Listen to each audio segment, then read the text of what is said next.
Welcome to the Slop Temple. We pray this video helps. In this video, I will explain how to make caramel glaze.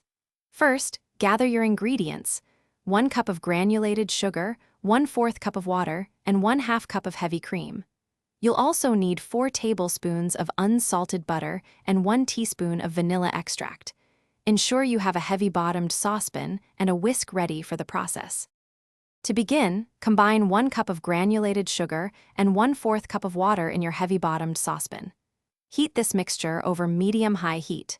Resist the urge to stir. Simply swirl the pan occasionally to ensure even cooking.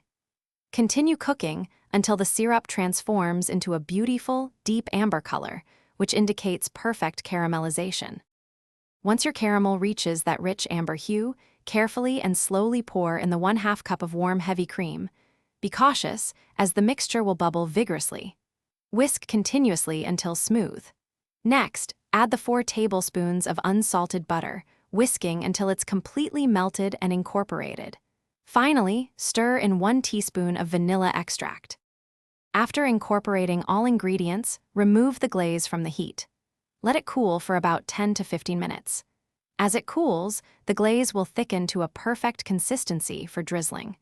You can use this delicious caramel glaze immediately over your favorite desserts, such as apple pie, cheesecake, or even a scoop of vanilla ice cream. Enjoy your homemade treat. Thanks for watching. Consider subscribing if we helped you.